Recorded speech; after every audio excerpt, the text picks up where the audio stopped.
Tidak ada ya, semua bohong. Jadi jangan sampai tertipu. Nah, sebelum kita masuk dalam doa, ya ini ada kesaksian dari sahabat kita, ya Pak Kelvin. Ya, Kelvin silakan. Ya, ini luar biasa sahabat kita baru. Silakan Kelvin. Ini teman-teman rindu untuk Kelvin kesaksian ya. Dan puji Tuhan setelah dilihat Pak Daud ternyata sudah bebas, betul-betul sudah bebas ya. Silakan Kelvin, awal mulanya bagaimana?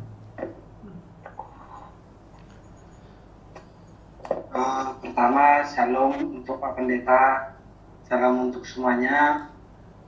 Iya, shalom. Saya bersyukur dan saya sangat senang.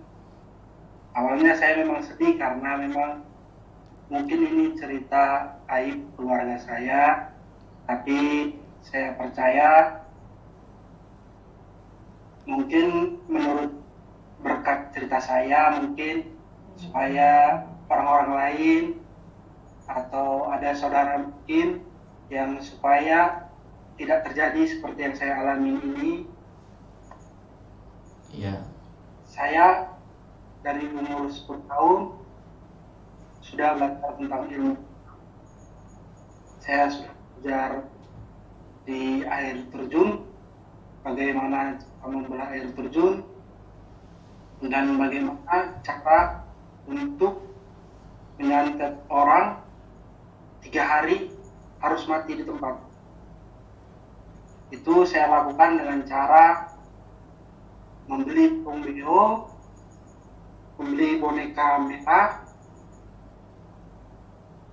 dan terserah apa permintaan pasiennya, baik itu jarum, baik itu pisau. Itu kalau dia menggunakan burung beo, 1 hari orang yang dituju pasti dipastikan mati di tempat. Saya sudah pernah melakukannya itu 2 kali terhadap saudara teman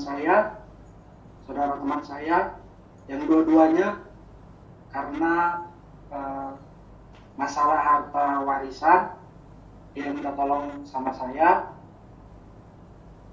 Dulu saya nggak tahu apa pengaruh dosa ini atau efeknya nanti depannya jika saya melakukan ini, karena saya dari kecil sudah diajarin sholat 5 waktu, puasa muti, puasa mati geni. Orang Islam puasa lebaran, saya juga ikut puasa 30 hari 30 malam saya puasa.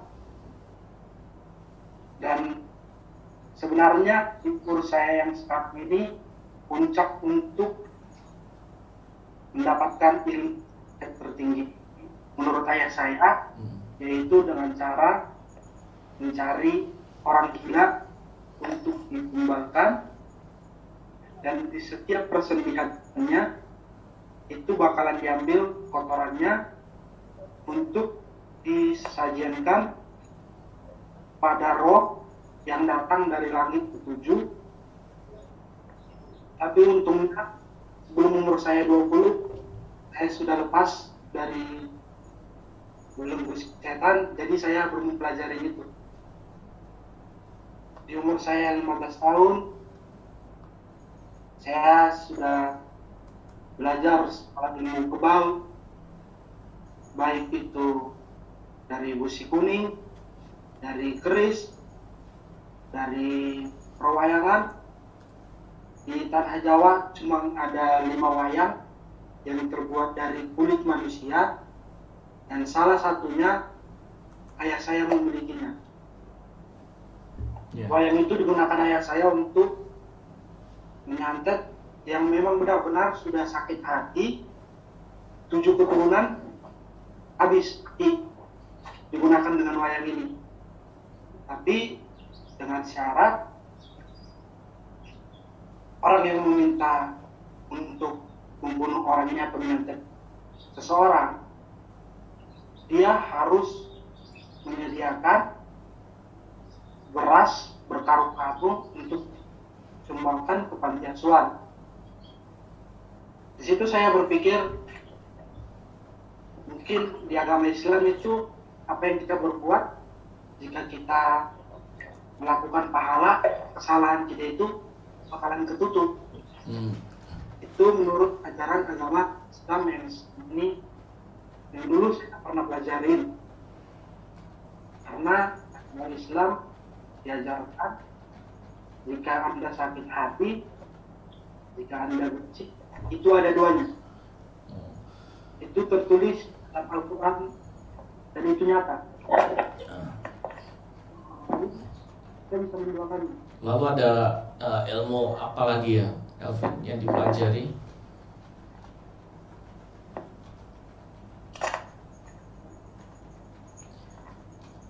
Kelvin nggak ada suaranya.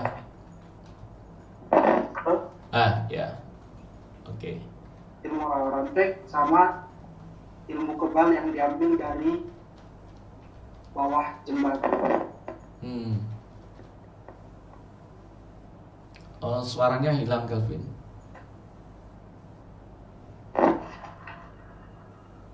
Ya, coba. Ya, jelas.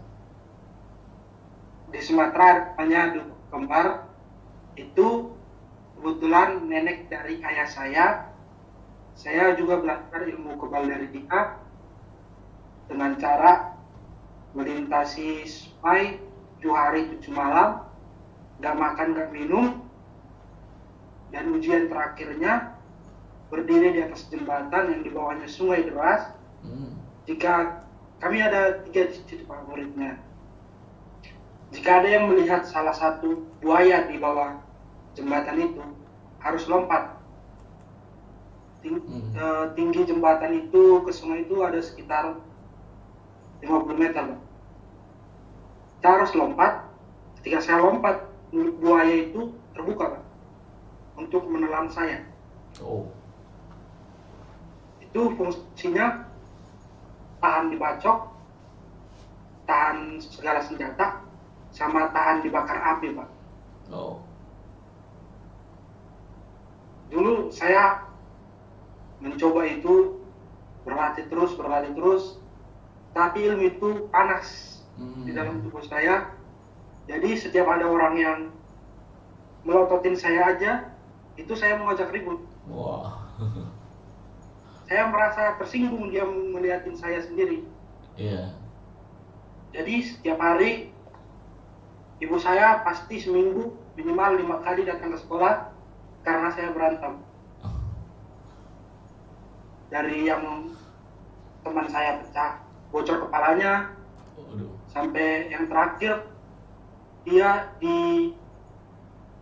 masuk rumah sakit selama seminggu, nggak siuman-siuman karena saya pukulin. Saya terus begitu, Pak. Di umur saya yang 17 tahun, ibu saya coba untuk mencari orang pintar untuk mengeluarkan ini. Di daerah Sumatera ada terkenal namanya Pak Desa Sidamanik. Desa itu terkenal dengan orang pintar yang satu kampung itu dukun semua, Pak. Jadi dicobain dari yang 1 sampai ada sekitar hampir ratusan, Pak. Semuanya malah minta sharing, minta diajarin ilmu yang saya punya, Pak. Bukan malah mengeluarkan, malah minta diajarin, Pak. Saya bingung. Saya umur yang segini, umur 17 tahun, saya sudah lebih hebat dari mereka. Kenapa mereka nggak bisa ngeluarin dari tubuh saya? Sementara mereka pengalaman sudah lebih banyak. Puasanya juga sudah lebih banyak. Tapi menurut sejarah Batak, Pak, kalau Nyi Roro Kidul itu merupakan putri dari Raja Kapak. Dan saya sering berinteraksi dengan dia. Setiap ketemu, saya selalu minta pusaka, Pak. Tapi pusaka itu bukan bentuk nyata, kadang langsung diberikan masukin ke badan, Pak. Itu berupa belangkon, cambuk, banyak Pak dulu mainan-mainan saya, semar yang segini, sekecilnya segini, dari pisau, keris, sampai yang terakhir itu buku Istanbul, Al-Quran yang kecil Pak. Itu diberikan sama saya, tapi karena ibu saya rajin ke gereja, itu semua setiap hari selalu dibakar. Selalu dibakar, selalu datang lagi Pak, gantinya yang baru. Kayak ibu saya sampai pusing gimana caranya untuk melepas saya, hubungan saya dengan ayah saya. Sementara ayah saya dari dulu nggak pernah kerja, hanya nunggu orang sakit untuk diobatin. Nunggu orang sakit untuk diobatin. Banyak yang sakit yang 7 tahun nggak jalan, ketika ketemu sama ayah saya sembuh. Dia yang nggak hamil, ketemu ayah saya bisa jadi hamil. Dia yang nggak bisa berdiri sama sekali, kena guna-guna, bisa sembuh dibikin ayah saya. Tetapi yang membedakan ayah saya, yang bikin ibu saya marah, setiap dia mengobatin, dia nggak pernah minta duit. Dia nggak pernah minta duit, tapi efeknya dia nggak mau kerja. Sementara kebutuhan kami semakin banyak, kebutuhan sekolah juga makin banyak. Saya nggak minta duit, ya dari pengobatannya. Selalulah berantem di keluarga saya Pak, karena ayah saya nggak pernah minta duit, hobinya main judi, hobinya mukul ibu saya. Dan saya selalu bertengkar dengan ayah saya, meskipun ayah saya yang menurut ke saya. Saya sering bertengkar, kami sering adu golok, bahkan ibu saya sampai nangis karena kami adu golok sebenarnya tidak berasa apa-apa. Seperti adu anak kecil main pedang-pedang Pak. Tidak berasa apa-apa di badan. Tapi ibu saya duluan histeris karena ayah memang begitu, tidak mau bekerja, tidak mau. Sementara harta warisan ada mobil, tapi ayah saya tidak mau bekerja. Dia kerjanya menjual tanah, habisin, menjual tanah, habisin. Jadi semua rezeki pun yang didapat Pak, orang Jawa bilang, uang setan dimakan hantu.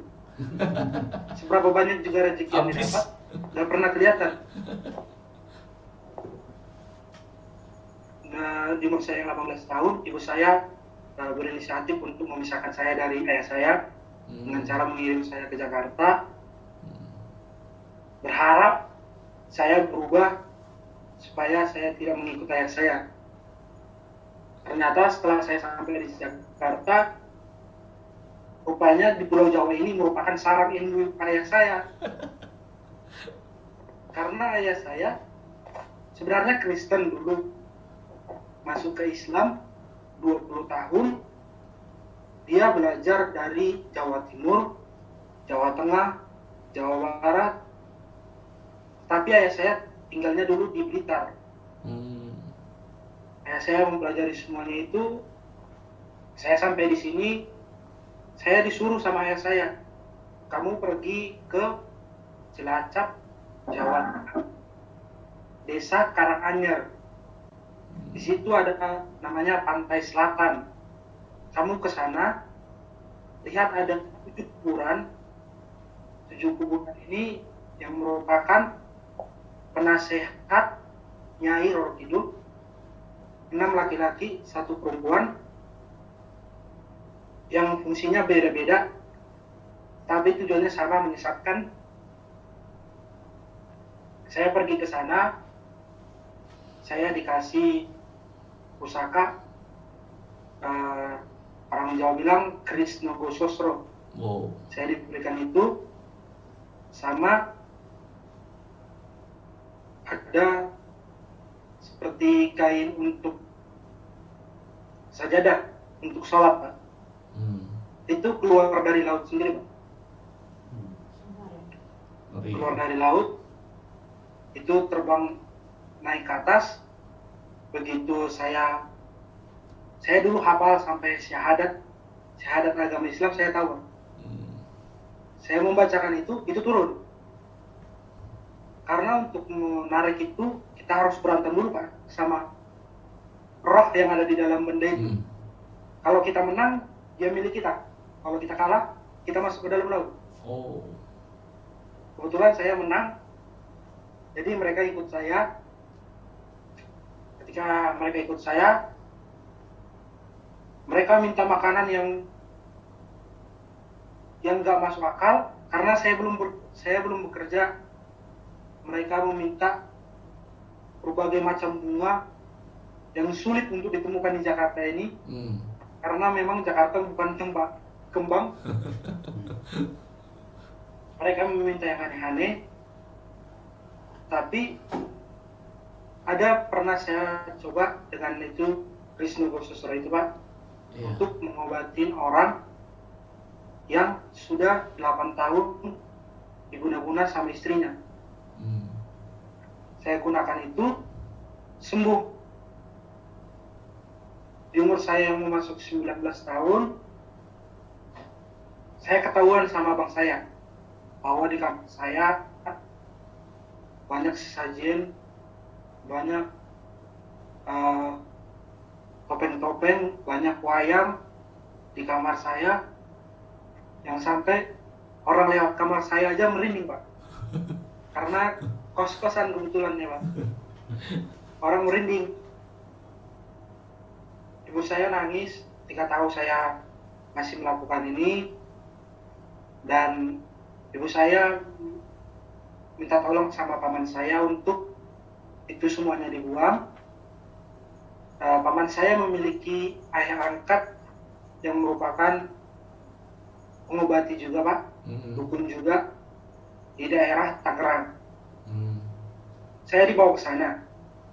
Saya berpikir ya kalau memang ilmu dia lebih kuat, saya sudah pernah berjanji di waktu saya umur 15 tahun, jika memang ada yang bisa mengeluarkan ini dari tubuh saya, baik agama apapun, saya akan ikut agamanya.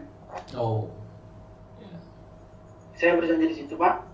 Ketika saya sampai di Tangerang, bukannya malah saya diobatin, malah dia minta diajarin ilmu juga Pak. Semua barang-barang saya yang punya, saya berikan sama dia. Aturannya kalau kita bertanya ke dukun, kita yang bayar. Ini malah kebalik, malah dia yang bayar sama saya Pak. Dia membayar untuk membeli pusaka-pusaka saya. Ada sekitar hampir 3 juta dia membeli pusaka saya. Tapi saya nggak terima. Uangnya itu saya berikan ke paman saya. Saya bilang, kamu beli juga ini, kalau memang saya nggak mau terima duitnya, itu bakalan kembali. Saya bilang begitu Pak. Tapi ibu saya langsung video call, dia ngomong,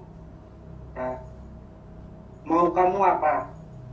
Situ karena pengaruh iblis, karena pengaruh setan dari agama Islam, saya bilang, saya ingin masuk agama Islam. Saya ingin masuk agama Islam karena dari kecil saya sudah diajarin sholat, sudah diajarin puasa, sudah diajarin tausiah tentang Al-Quran. Isi Al-Quran itu saya sampai hafal. Makanya ibu saya bilang, memang semua agama itu sama, tapi apa pertanggungjawaban mama kepada Tuhan Yesus? Anaknya sendiri tidak bisa dibawa ke jalan Tuhan Yesus. Saya mau bilang begitu. Terus abang saya mendatangi saya, Kelvin, kamu memang punya ilmu, tapi coba kamu saksikan kesaksian Pak Pendeta Daud. Dia sendiri yang terkenal di Pulau Jawa sebagai tukang santet yang sakti mandraguna, tapi Tuhan Yesus pakai dia untuk penginjilan. Coba kamu tonton kesaksiannya. Saya penasaran, apakah Pak Daud ini penganut ilmu santet? Saya ada mempelajari ilmu penerawangan. Jadi hanya melihat foto saya sudah tahu rumahnya di mana, alamatnya di mana, Wow. orangnya bagaimana, ciri-cirinya bagaimana, masa lalunya bagaimana. 3 tahun ke depannya saya sudah tahu, Pak. Wow, luar biasa ya. Itu ya karena mereka memberitahu, mereka memberikan seperti air, Pak. Air. Jika saya bertanya, air itu bakal menunjukkan gambar, Pak.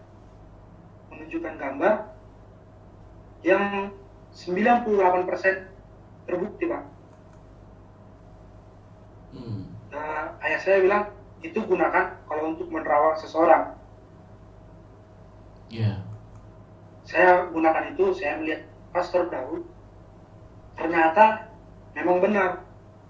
Pastor Daud itu 11-12 dengan bapak saya. Oh. Bedanya Pastor Daud sekarang sudah bertobat dan sudah menyerahkan diri sama Tuhan Yesus, sementara ayah saya belum. Ya, sebentar lagi, Pak. Iya, Pak. Ketika saya nonton kesaksiannya Pastor Daud, saya melihat ada ngobrol asik dengan Pak Jonas, Pak Pendeta Jonas. Saya melihat ada kontak personnya. Jadi saya menceritakan ke Pak Pendeta kan tentang apa yang ada di dalam diri saya untuk dikeluarkan. Karena dulu di Medan, Pak, sudah banyak pendeta yang mendoakan saya, tapi nggak bisa keluar, Pak. Oh. Saya pernah didoakan di gereja AKBP, 10 pendeta mendoakan saya, 10-nya terpental, Pak. Wow. 10-nya terpental, 1 okname, sampai akhirnya dia meninggal, Pak. Waduh. Untung saya Karena selamat. mereka mendoakan saya, tapi nggak ada yang sanggup, Pak. Bahkan saya sendiri duduk tenang, Pak. Tidak ada pengaruh, tidak ada goncangan, tidak ada perlawanan. Mereka semua pental, Pak. Kami kembali lagi ke daerah Siantar, gereja Simalungun, didoakan juga, begitu juga, Pak, kejadiannya. Berapa kali didoakan pendeta, begitu juga hasilnya, Pak. Jadi saya bingung, kalau memang nggak ada yang bisa ngeluarin ini, ya berarti ini jalan hidup saya berpikiran begitu, Pak. Jadi saya terusin aja sekalian, karena belum ada yang bisa ngeluarin. Ketika saya ketemu sama Pak Pendeta baru berdoa, baru nyanyi pujian saja, sudah bentrok sama saya, Pak. Sudah bentrok. Mereka datang semuanya, yang saya sendiri belum pernah memanggil sebanyak itu, Pak. Oh, jadi mereka datang, mereka bilang, kamu ngapain mau ngeluarin kami? Kita kan udah berjanji. Karena di umur saya bertambah, saya sudah pernah buat perjanjian di dalam Al-Quran itu, saya menggigit jari saya untuk ditempelkan darah saya. Itu perjanjian saya, Pak. Ya. Mereka datang, mereka mencekik saya, mereka melilit saya, itu banyak, Pak. Dari ulat, harimau, buaya, naga, kalau mewek, genderuwo, banyak, Pak. Yang kecil itu sudah teman saya. Mereka berontak, mereka bilang, ini bukan kuasa yang pernah kami hadapi, ini kuasa yang dari yang atas. Pilihannya cuma 2, kami keluar dari badanmu, bapakmu mati. Makanya ya saya mengirimkan voice note yang saya sudah kirim ke Pak Pendeta. Iya, saya sudah dengar itu. Kalau dia bakalan mati kalau saya mengeluarkan ini. Buktinya dia masih hidup kok, Pak. Iya. Berarti dia hanya saya supaya saya keluarkan itu. Iya, Pak. Tapi kondisinya saya sekarang, Pak, menurut tetangga saya sudah nggak bisa, Bang. Sudah lumpuh setengah, Pak. Jadi mau kamar mandi, mau makan juga harus tutup. Jadi sejak hari Minggu itu ya kita pelepasan itu ya. Jadi sebelumnya Papa kalian betapa ya sebelum pelepasan. Sebelumnya apa sih, Pak? Huh? Gak ada masalah. Tapi dia mungkin sudah tahu seminggu sebelum Iya. didoakan Pak, dia sudah tahu, dia sudah puasa 7 hari 7 malam, nggak makan, nggak minum, nggak lihat sinar matahari. Karena dia mungkin tahu Pak, yang lawannya memang bukan puasa yang seperti ini. Jadi dia mempersiapkan itu sampai begitu Bapak Pendeta mendoakan saya, semua itu keluar Pak dari badan saya. Itu dari hitam, baju merah delima, sama cincin warna putih. Cincin itu yang dulu saya sering gunakan untuk menghilang. Baru bosi kuning. Bosi kuning ini gunanya Pak untuk tahan dibakar. Baru 2 jenis wayang, semar mesem sama semar petruk. Semar mesem ini kalau itu yang saya pernah ceritakan juga Pak. Di tanggal 4 muka saya kelihatan muda. Tanggal 2 muka saya kelihatan tua. Tapi kalau ada memang target yang saya suka, itu bakalan saya ritualin, pasti kena. Tapi itu nggak bertahan lama Pak. Itu paling sebulan, 2 bulan, itu bakalan bentrok Pak, panas, ribut terus, sampai ada juga teman saya yang minta sama saya Pak, itu ilmu semar mesem.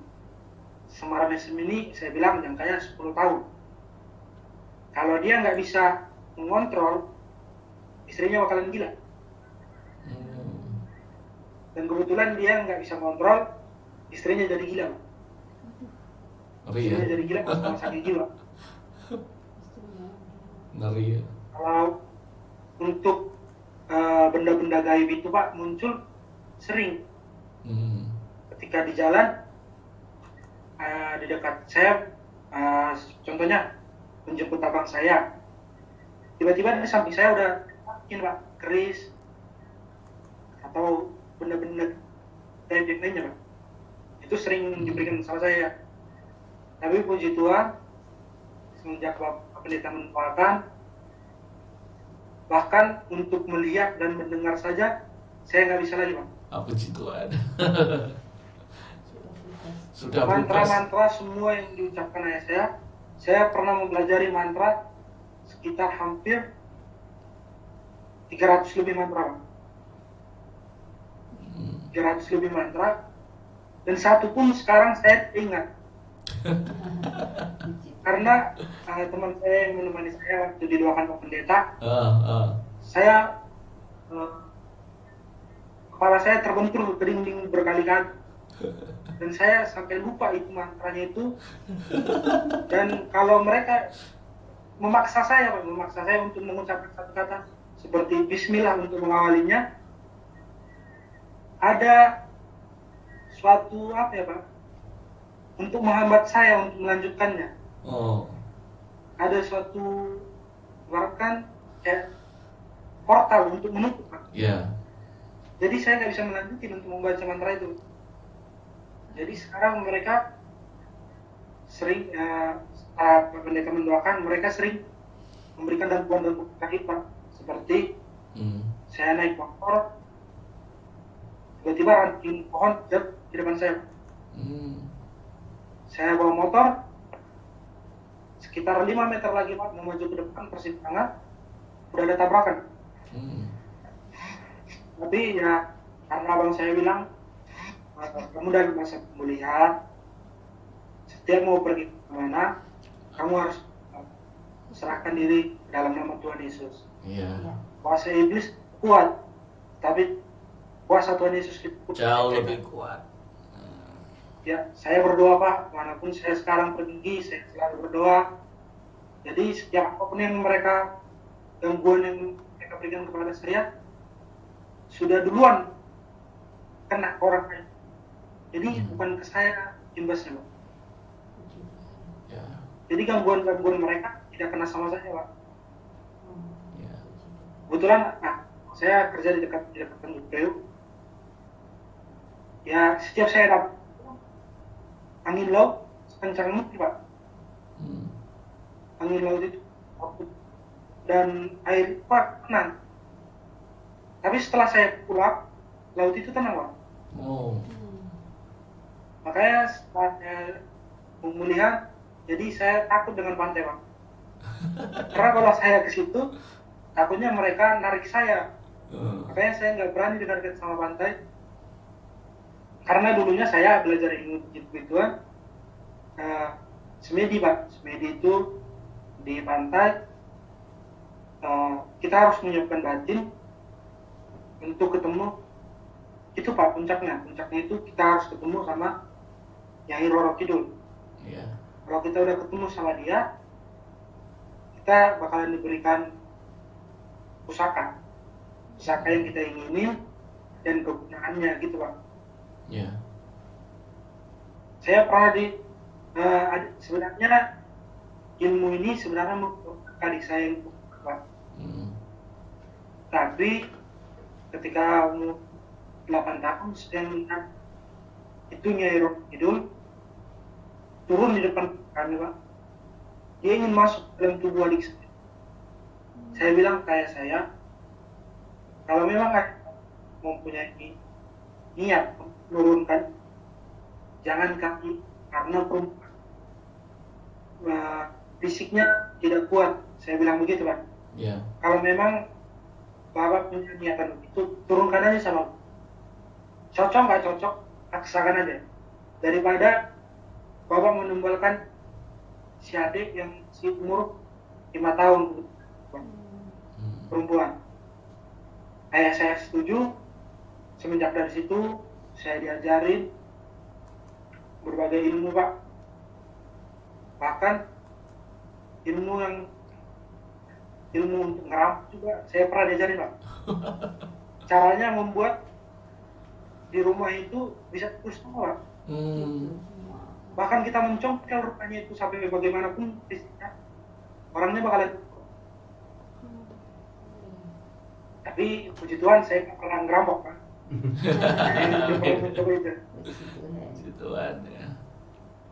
Tapi saya pernah juga masalah proyek, dia mengajari saya ilmu bagaimana cara orang yang kita benci dia keluar dari rumahnya sendiri Pak. Yeah. Tapi dalam keadaan tidak sadar. Dalam keadaan tidak sadar dengan cara menggunakan biji jagung Pak. Itu biji jagung bakalan ditaburin dari rumahnya sampai ke tengah-tengah hutan. Kalau udah sampai ke tengah hutan, baru menggunakan jurus sama baca mantra, itu orangnya bakalan jalan sendiri Pak. Yeah. Bakalan jalan sendiri menemui kami.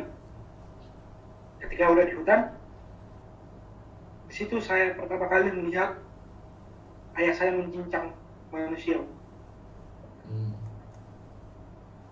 Ayah saya mencincang dia.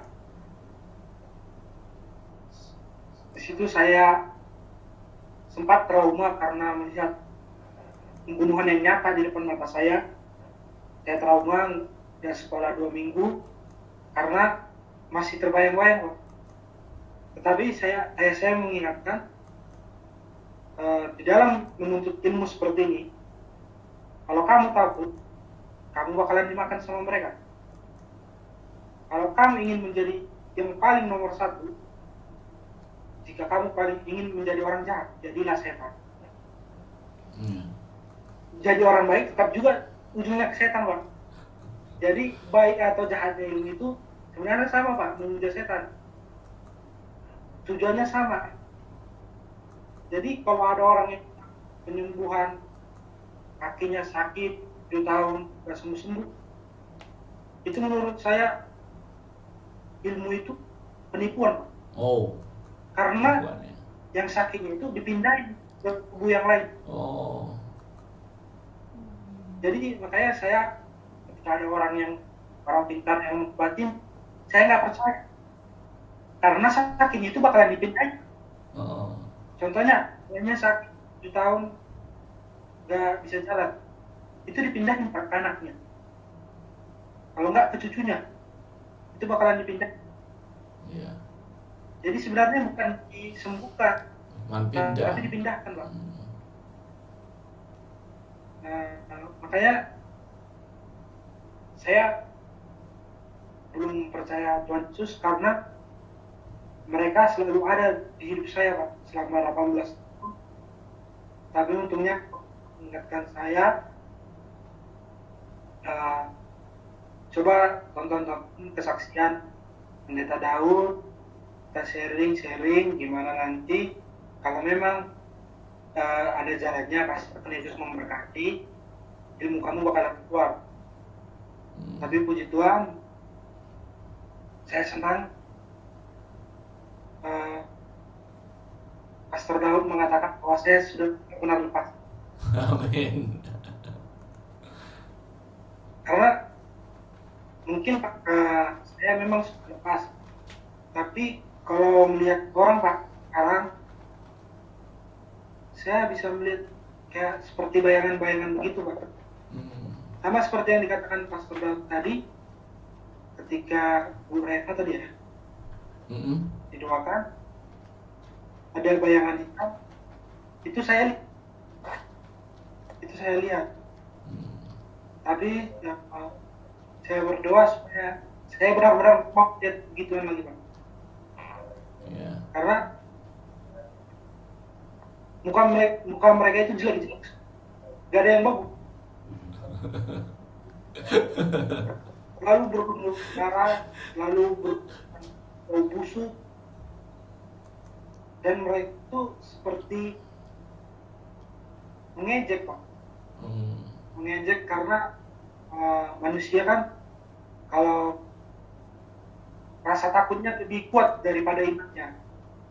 Yeah. Makanya mereka itu menunjukkan mukanya yang jelek. Sebenarnya muka mereka itu biasa aja, kayak manusia biasa, kehidupan mereka juga biasa, sama seperti manusia. Mereka bekerja juga. Tapi itu ya,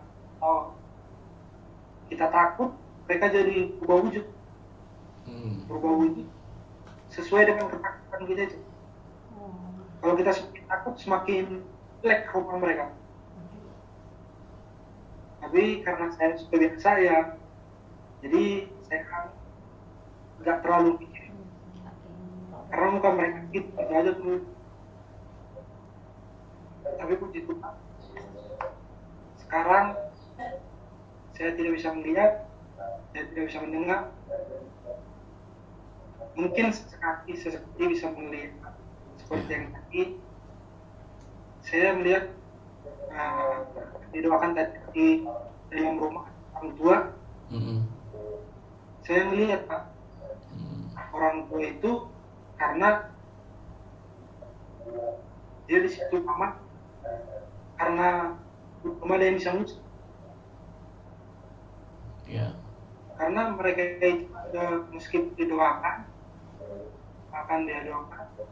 Benar kata Pastor Daud, kalau belum ada tanda, mereka bahkan di situ tetap Pak. Yeah. Karena mereka menganggap ini tanah kami loh. Yeah. Kami duluan di sini. Jadi kami yang lebih berhak atas tanah ini. Iya. Ini saya Pak. Ya, oke. Terima kasih Kelvin ya, sangat memberkati ya. Ini juga kesaksian ya, bukan untuk kesombongan saya. Ya, hari Minggu saya ditelepon sama Kelvin ini untuk minta pelepasan ya. Kita hanya menyaksikan kuasa Tuhan ya, bukan untuk menjadi kesombongan saya atau apapun, tapi kuasa Tuhan yang luar biasa ya. Amin. Ya, kuasa Tuhan itu dahsyat. Ya, saya juga bingung waktu Kevin minta pelepasan ini, ceritanya tuh di WA banyak sekali itu chatnya ya, sampai saya bingung ya. Lalu waktu saya doakan, saya nyanyi satu lagu, saya minta ada kuasa Roh Kudus ya, karena merasakan wah luar biasa nih Kevin ya. Lalu saya doa dalam nama Yesus. Waktu siang hari Kevin sudah minta pelepasan sama saya, tapi saya nggak mau karena dia sendirian di rumah, di kos. Jadi nggak ada teman, saya nggak mau ya, nggak ada teman nih. Terus akhirnya saya minta malam ya, telepon saya kembali, doa ya, saya doa dalam nama Yesus, tumbang dia nggak tahu kemana ya, dia keluarin kayak ilmunya begini ya, betul Kevin ya. Dia nggak sadar ya. Kok tanya itu doanya langsung apa lewat video call? Video call. Wow, masa banget kerjaan nih. Ya, Kevin video call ya waktu posisi Jakarta ya. Jadi minta malamnya saya di video call lagi ya, tumpang hanya saya doa katakan dalam nama Yesus, dalam nama tumbang ya.